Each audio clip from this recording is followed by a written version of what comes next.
Music sucks today, guys, doesn't it? It's like TikTok ruining music, Spotify, all these streaming services just destroying music and what it is. I'd say like 20 years ago, that's when music was actually good. You could just like pull out a CD, put it into your Walkman. Although my parents did tell me that music was pretty awful back then. I wanted to actually dive in and take a look at the top songs from today, from 10 years ago, 20 years ago, 30 years ago, and really see what the difference is, how music production has changed over time during these periods. My guess initially is that music will be shorter nowadays. Why don't we hop on into the studio and go take a look at all the top music and see what the averages are, see what the trends are over the past few decades. But first, what do you think, Mochi? What's music gonna be like nowadays, huh? Oh yeah. Mm-hmm.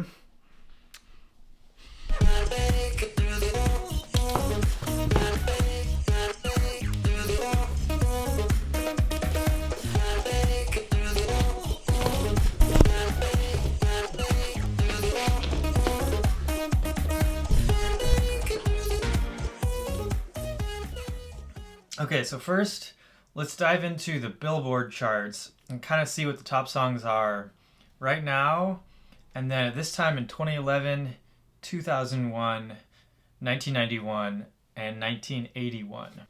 I'm choosing the Billboard because I can easily compare across these different decades. You know, I could use Spotify, but that would only be relevant for the last several years.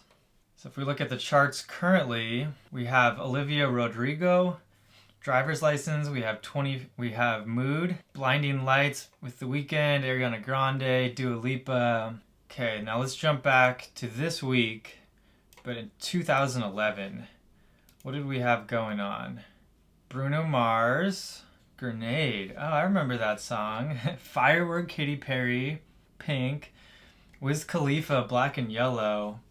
Tonight, I'm okay. I'm already like appreciating these songs more than the ones from today, but maybe that's just because I'm getting old now. Britney Spears was making a comeback. Okay, now let's take a look at 2001. Outkast, Miss Jackson. Okay. Stutter. Jennifer Lopez. Madonna was still making music. Destiny's Child. Pre-Beyonce time. Matchbox 20. Okay, now let's go to 1991, which happens to be my birth year. This was when I was just a few days old.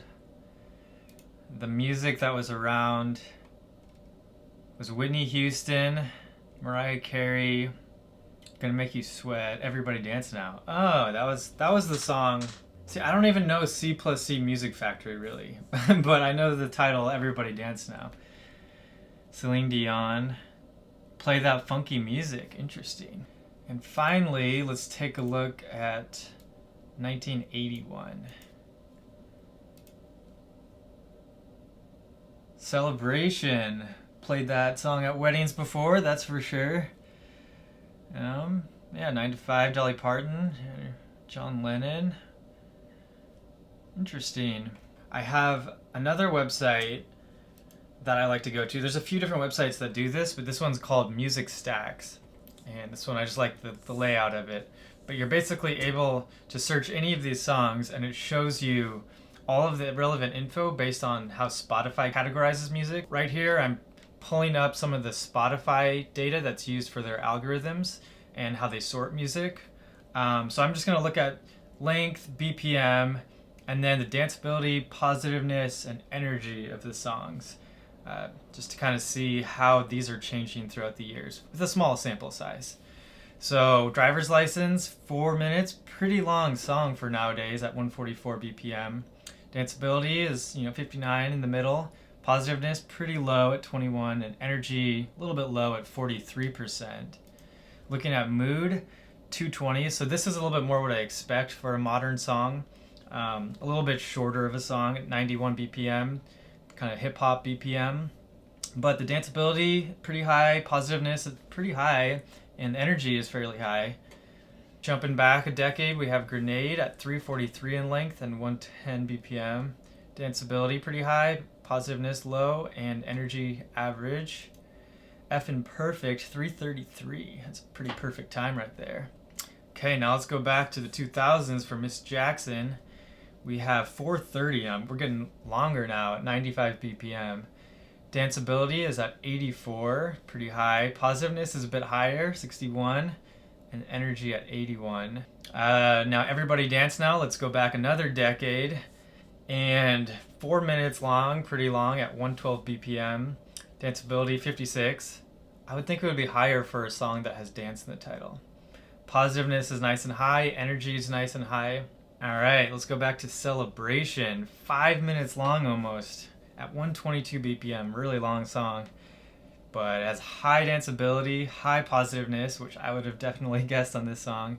So now that I've just kind of taken a few samples of music to do more of a meta-analysis of the numbers and get a bigger sample size, I found this guy Michael Tauberg, and he actually wrote some code that scrapes through the Billboard charts and determines average song length, genres, all of these different things throughout the decades. Now this article is a couple years old, but it gives a pretty good idea of the general trends of what's going on.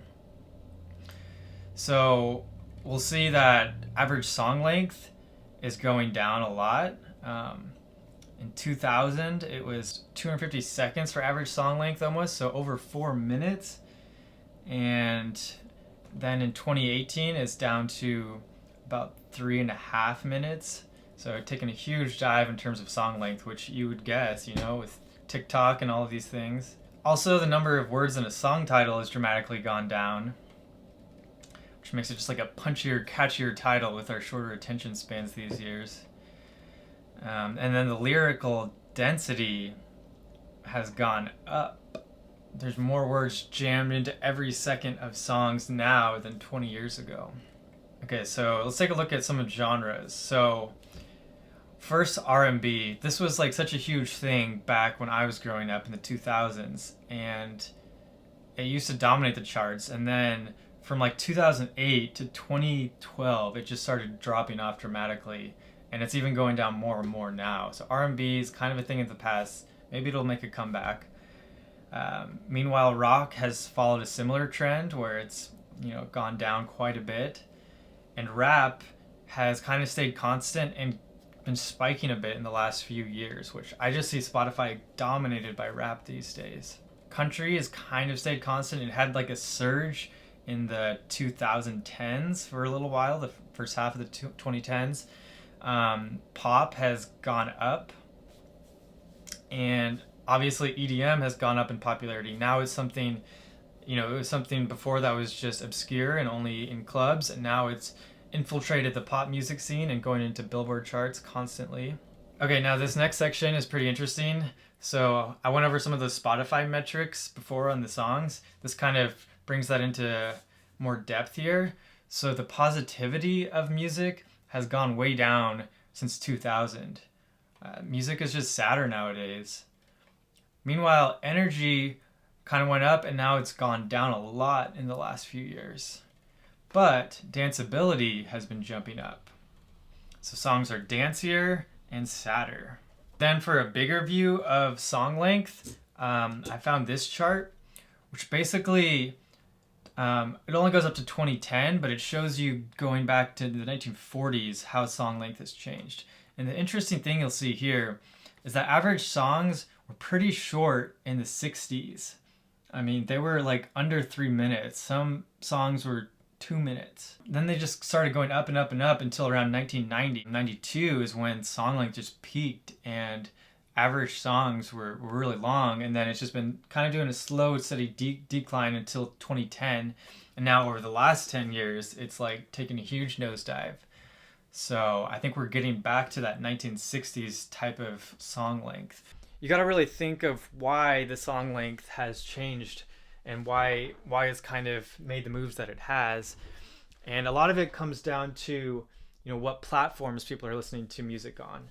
in the 80s and 90s, it was a lot on CDs where, song length didn't matter as much. Whereas like for record players, you wanted shorter songs because you couldn't hold as much information on a record. Nowadays, songs could be really long because we have a lot of storage, a lot of data available to us in our different media. But people are consuming things quicker. People are consuming more of things. People have a shorter attention span. Stuff like playlists also shorten music down, I think. You kind of want to go through a playlist quickly and not just hang on one song for a really long amount of time. I think one of the really crazy things is how music has gotten sadder over the last few years. And I don't know, I think this kind of maps onto just the overall well-being of society lately, and how there's a lot of anxiety and depression going on and people are speaking their truths. It's also just, it makes for compelling music a lot of times when you have complex emotions to share. People want something to dance to, but at the same time, they want that sadness, they want that emotion. So it kind of blends these interesting things and creates more captivating music. I hope you guys enjoyed this kind of quick overview of pop music throughout the decades. I'm going to create another one of these videos, but I'm going to go into depth with more of the technical side. So the loudness wars, how loud songs are becoming, but kind of more in depth on that, because there's a lot more than just your limiting of music now and how crushed the song is. But more on that later. Feel free to hit the like button and subscribe if you want to check out more of my videos. All right, see you guys later.